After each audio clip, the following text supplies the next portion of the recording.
नमस्कार, coin monitor में आपका स्वागत है। मैं हूं रुचि शर्मा। वर्चुअल डिजिटल एसेट्स या वीडी मार्केट्स हफ्ते की शुरुआत में मिक्स ट्रेड कर रहे थे क्योंकि कर्व फाइनेंस टोकन के रीसेंट एक्सप्लॉइट के कारण ओवरऑल क्रिप्टो मार्केट्स की कीमतों में गिरावट आई। बिटकॉइन महत्वपूर्ण $30,000 के स्तर से नीचे ट्रेड करते दिखाई दिया। क्रिप्टो करेंसी का IC15 इंडेक्स 0.1% की गिरावट के साथ 39,050 पॉइंट्स पर ट्रेड कर रहा था।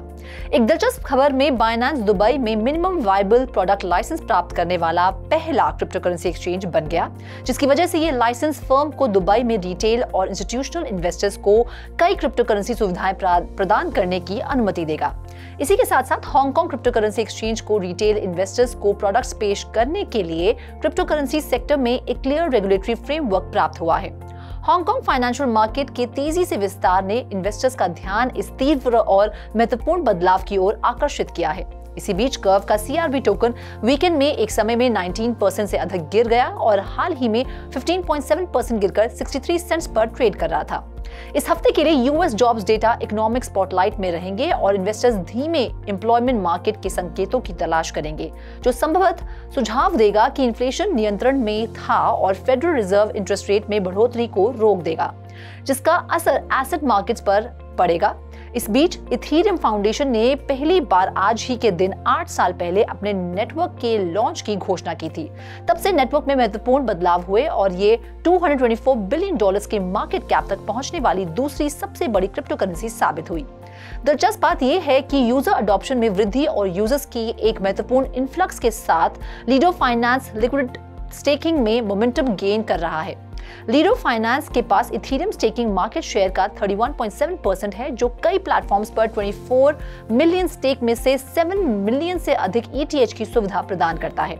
आगे बढ़ते हुए रीसेंट डेटा के अनुसार पिछले 2 सालों के दौरान बिटकॉइन की हैश रेट लगभग 661% बढ़ गई है। हैश रेट में वृद्धि 2024 के लिए निर्धारित मच एंटिसिपेटेड हाल्विंग इवेंट से पहले हुई है, जिससे प्राइस मूवमेंट को कैटलाइज करने की उम्मीद है। एनालिस्ट का मानना है कि सबसे बड़ी क्रिप्टो करेंसी है। अन्य समाचारों में एक नया मीम कॉइन बोल्ट की वैल्यू में 10,000% की वृद्धि का अनुभव हुआ है। बेस के साथ बोल्ट की यूनिक कंपैटिबिलिटी कॉइनबेस द्वारा विकसित एक नया ब्लॉकचेन इसे मीम कॉइन स्पेस में अलग करता है। वॉल स्ट्रीट के जुलाई को मजबूत लाभ के साथ समाप्त करने की तैयारी के साथ स्टॉक फ्यूचर्स में वृद्धि हुई।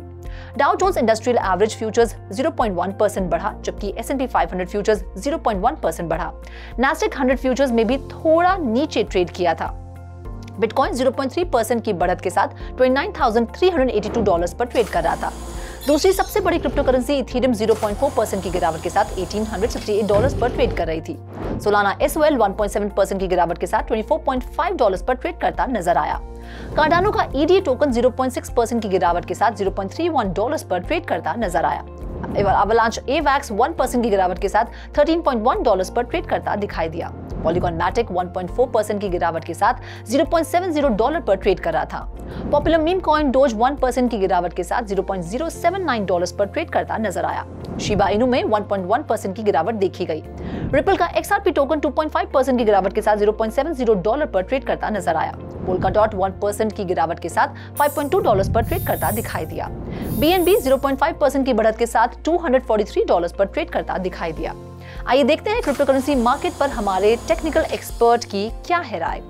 Here is a support we had in the last few months, even from 24 June, and we are continuously holding this support. And at 24 July, we broke this support, and now we are under the support, and we are trying to get up. For example, we want right now it should become and jump back again on the support level, something like this, and we can want to go up. But the situation is right now that we are already lost this support after too many testing, because it's tried to gain this support and it's not able to do it. The reason was we had a huge resistance which we are facing since multiple times. We are trying to break it this level and we are unable to do that. Here we have tried,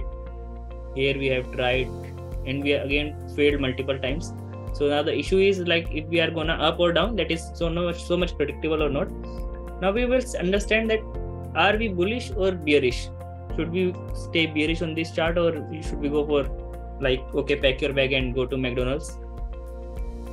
So here we can see that the basic fund of crypto just apply 21 EMA on a weekly chart, and you will have a basic structure of the bullishness or bearishness of the market.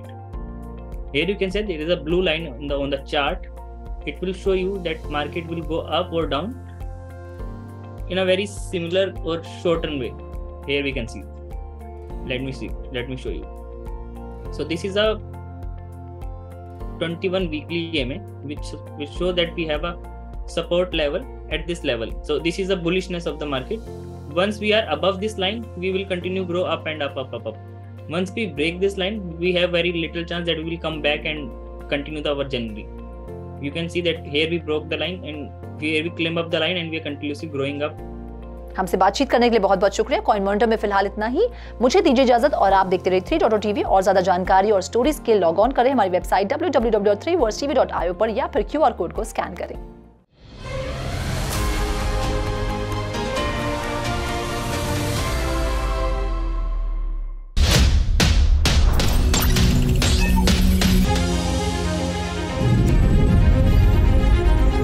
With 3.TV, stay connected with the world of blockchain. Stay up to date with infinite world of NFTs. Come explore and evolve with 3.TV in the metaverse.